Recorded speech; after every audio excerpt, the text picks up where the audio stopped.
Livro em áudio. Graça, de Max Lucado. Áudio 18, capítulo 10. Filhos escolhidos. Ele nos tornou aceitáveis no amado. Efésios 1:6, tradução livre. De acordo com a sua vontade e com aquilo que ele havia resolvido desde o princípio, Deus nos escolheu para sermos o seu povo. Efésios 1:11, NTLH. Ele queria que víssemos e vivêssemos com Ele e dirigíssemos nossa vida a partir do sorriso dele. H.W. Thurston. Entre 1854 e 1929, aproximadamente 1.200 órfãos e crianças abandonadas na cidade do leste foram colocadas em trens para o oeste e viajavam pelos Estados Unidos em busca de lares e famílias.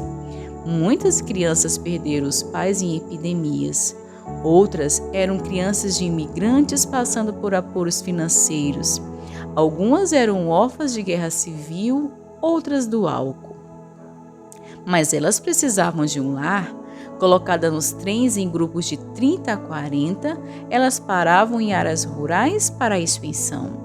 As crianças eram alinhadas na plataforma como um gado em um leilão. Os pais em potencial faziam perguntas, avaliavam a saúde e até examinavam os dentes. Se fossem selecionadas, as crianças iam para os lares deles.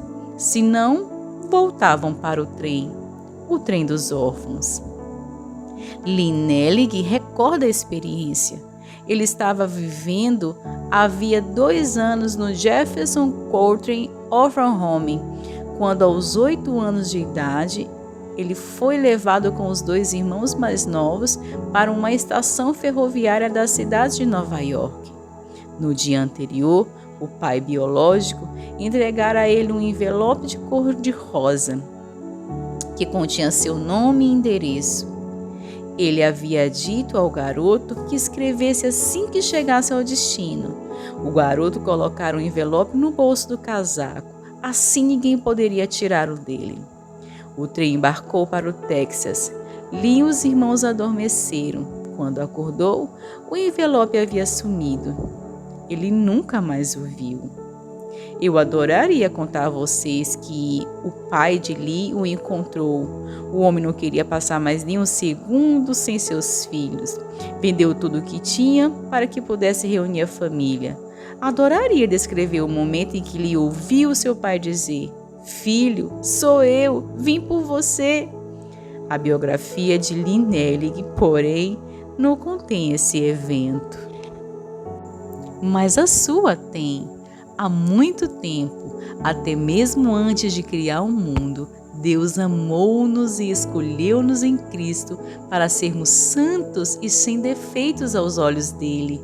Seu plano invariável sempre foi adotar-nos em sua própria família, trazendo-nos para si mesmo através de Jesus Cristo, e isso deu a ele grande satisfação.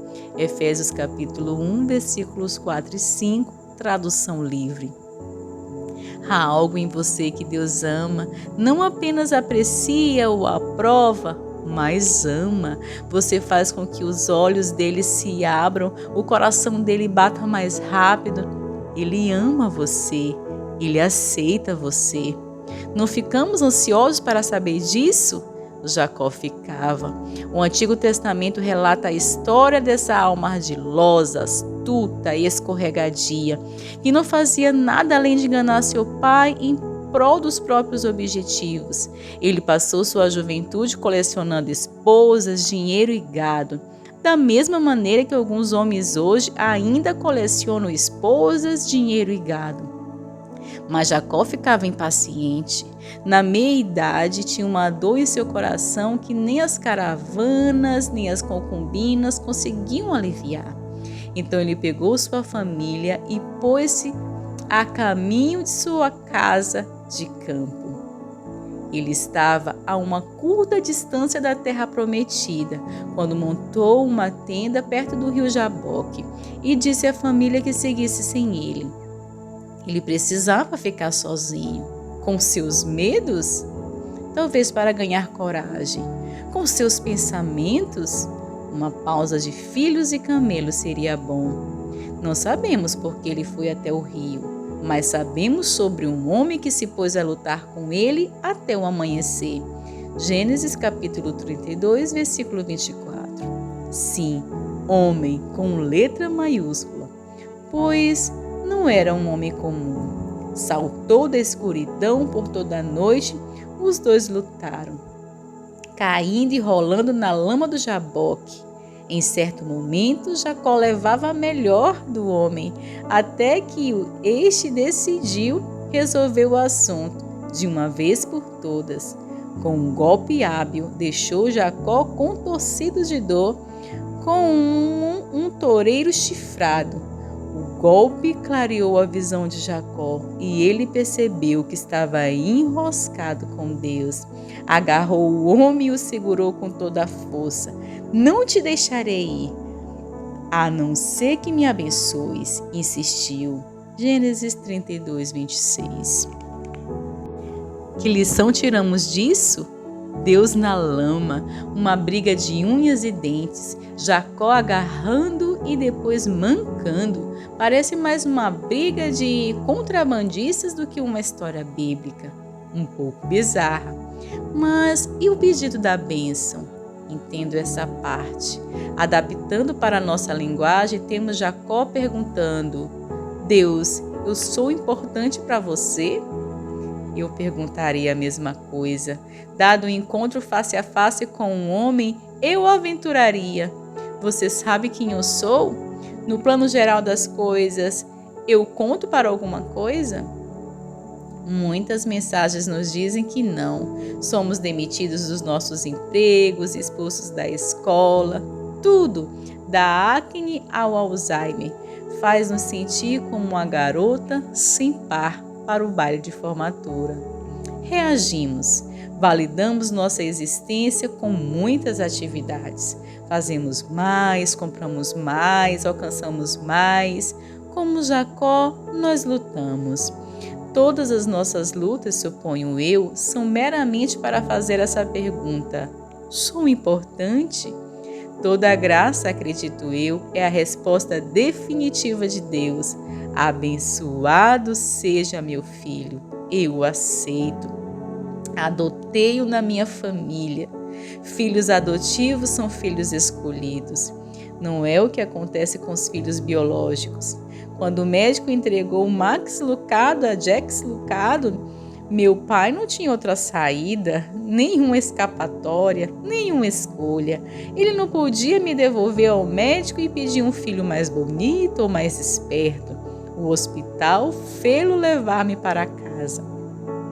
Mas se você fosse adotado, seus pais o teriam escolhido.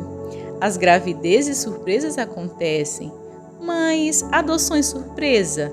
Nunca ouvi falar. Seus pais poderiam ter escolhido gênero, cor ou ancestralidade diferentes, mas selecionaram você. Eles queriam você na família. Você contesta: mas se eles pudessem ter visto o resto da minha história, eles poderiam ter mudado de ideia. Exatamente minha opinião. Deus viu nossa história por inteiro, do início ao fim, do nascimento ao caixão, e apesar do que viu, Ele ainda estava convencido a adotar-nos em sua própria família, trazendo-nos para si através de Jesus Cristo. E isso deu a Ele grande satisfação. Efésios 1:5. Podemos agora viver como filhos de Deus e pelo poder do Espírito dizemos com fervor a Deus: Pai, meu Pai. Nós somos seus filhos e por isso recebemos e receberemos as bênçãos que Ele guarda para o seu povo. E também receberemos com Cristo aquilo que Deus tem guardado para Ele. Romanos 8, versículos 15 a 17, NTLH. É simples assim. Aceitar a graça de Deus é aceitar a oferta de Deus de ser adotado em sua família. Sua identidade não são suas posses, talentos, tatuagens, glórias de rejeição. Há muitos anos viajei para a casa de minha mãe no oeste do Texas para visitar meu tio. Ele viera da Califórnia para visitar o túmulo do meu pai. Ele não conseguira ir ao funeral alguns meses antes. Tio Billy me lembrava meu pai. Eles eram muito parecidos, corpo quadrado e pele avermelhada. Rimos, conversamos e recordamos. Quando chegou o momento de ir embora, tio Billy seguiu-me até meu carro. Paramos para nos despedirmos. Ele colocou sua mão no meu ombro e disse: Max, quero que saiba, seu pai tinha muito orgulho de você. Contive a minha emoção até sair dali. Então comecei a chorar como um garoto de 6 anos. Nunca superamos nossa necessidade do amor de um pai. Estamos condicionados a recebê-lo. Posso ser o tio Billy da sua vida? A mão no seu ombro é a minha. As palavras são de Deus. Receba-as lentamente. Não as filtre, resista, subestime ou desvie delas. Apenas as receba. Meu filho, quero você no meu reino. Dissipei suas transgressões com as nuvens matutinas, seus pecados como a névoa da manhã. Eu o redimi, a transação está selada, o assunto está liquidado. Eu, Deus, fiz a minha escolha, escolho você para fazer parte da minha família eterna. Deixe que essas palavras cimentem em seu coração a confiança profunda, satisfatória e dissipadora de medos, de que Deus nunca deixará você. Você pertence a Ele. Lee Nellig teve essa experiência de segurança. Lembra-se do garoto de 8 anos, órfão, que perdeu a carta do pai? As coisas pioraram antes de melhorarem. Ele e os 2 irmãos foram levados para várias cidades e no 6º dia, alguém adotou um dos irmãos em uma pequena cidade do Texas. Em seguida, uma família escolheu Lee e o outro irmão. Mas logo Lee foi enviado a outro lar, o lar de uma família rural. Mas ele nunca estivera em uma fazenda antes. O garoto da cidade não sabia que não podia abrir as portas dos galinheiros. Então Lee fez isso. O fazendeiro, furioso, o mandou embora. Em uma sucessão de eventos tristes, Lee perdeu o pai. Viajou de trem de Nova York para o Texas. Foi separado dos 2 irmãos e expulso de 2 lares. Seu coraçãozinho estava prestes a quebrar. Finalmente, ele foi levado para a casa de um homem alto e uma mulher baixinha e rechonchuda. Durante o primeiro jantar, Lee não disse nada. Foi para a cama, fazendo planos de fugir. Na manhã seguinte, eles o sentaram em uma mesa do café da manhã, servida com pãezinhos e molhos de carne. Quando ele pegou vou deixar que ele conte o que aconteceu. A senhora Nellig me parou. Não até agradecermos. Ela explicou. Observei enquanto eles inclinavam a cabeça, a senhora Nellig começou a falar suavemente ao Pai Nosso, agradecendo-lhe pela comida e pelo lindo dia. Eu sabia o suficiente sobre Deus para saber que o Pai Nosso da mulher era o mesmo que estava na oração. Pai Nosso que estás no céu, que os pregadores visitantes recitavam para nós no orfanato. Mas eu não entendia por que ela estava falando com ele como se ele estivesse sentado ali conosco, esperando que compartilhássemos dos pãezinhos. Comecei a me contorcer na cadeira. Então, a senhora Nellig agradeceu a Deus pelo privilégio de criar um filho. Eu a olhava fixamente quando ela começou a sorrir. Ela estava me chamando de privilégio e o Sr. Nellig devia concordar com ela, porque ele também começou a sorrir. Pela primeira vez, desde que subi no trem, comecei a relaxar. Um sentimento estranho e caloroso começou a preencher minha solidão, e eu olhei para a cadeira vazia ao meu lado. Talvez, de alguma maneira misteriosa, o Pai Nosso estava sentado ali e estava ouvindo as próximas palavras ditas. Ajude-nos a fazer as escolhas certas enquanto orientamos. Ajude-o a fazer as escolhas certas também. Mãos à obra, filho. A voz do homem me assustou. Eu não tinha nem percebido o amém. Minha mente parou na parte das escolhas, enquanto enchia meu prato. Pensei sobre isso. Ódio, raiva e fuga pareciam ser minhas únicas escolhas, mas talvez houvessem outras. Esse Sr. Nellig não parecia tão ruim, e essa coisa de ter um Pai Nosso com quem falar sacudiu-nos um pouco. Comi em silêncio. Depois do café da manhã, enquanto me levavam ao barbeiro para cortar os cabelos, paramos em cada uma das 6 casas no caminho. Em todas elas, os Nelligs me apresentavam como nosso novo filho. Quando saímos da última casa, eu sabia que ao amanhecer do dia seguinte eu não fugiria. Havia uma sensação de lá que nunca sentira antes. Ao menos eu podia escolher dar uma chance. E havia algo mais. Embora eu não soubesse onde papai estava, ou como eu poderia escrever para ele, eu tinha uma forte sensação de que encontrara não um, mas 2 novos pais em que eu podia falar com os 2, e foi assim que aconteceu.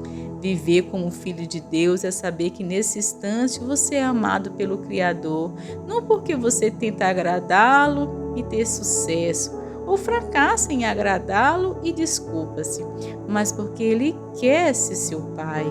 Nada mais. Todos os seus esforços de ganhar a afeição dele são desnecessários. Todos os seus medos de perder a afeição dele são sem necessidade.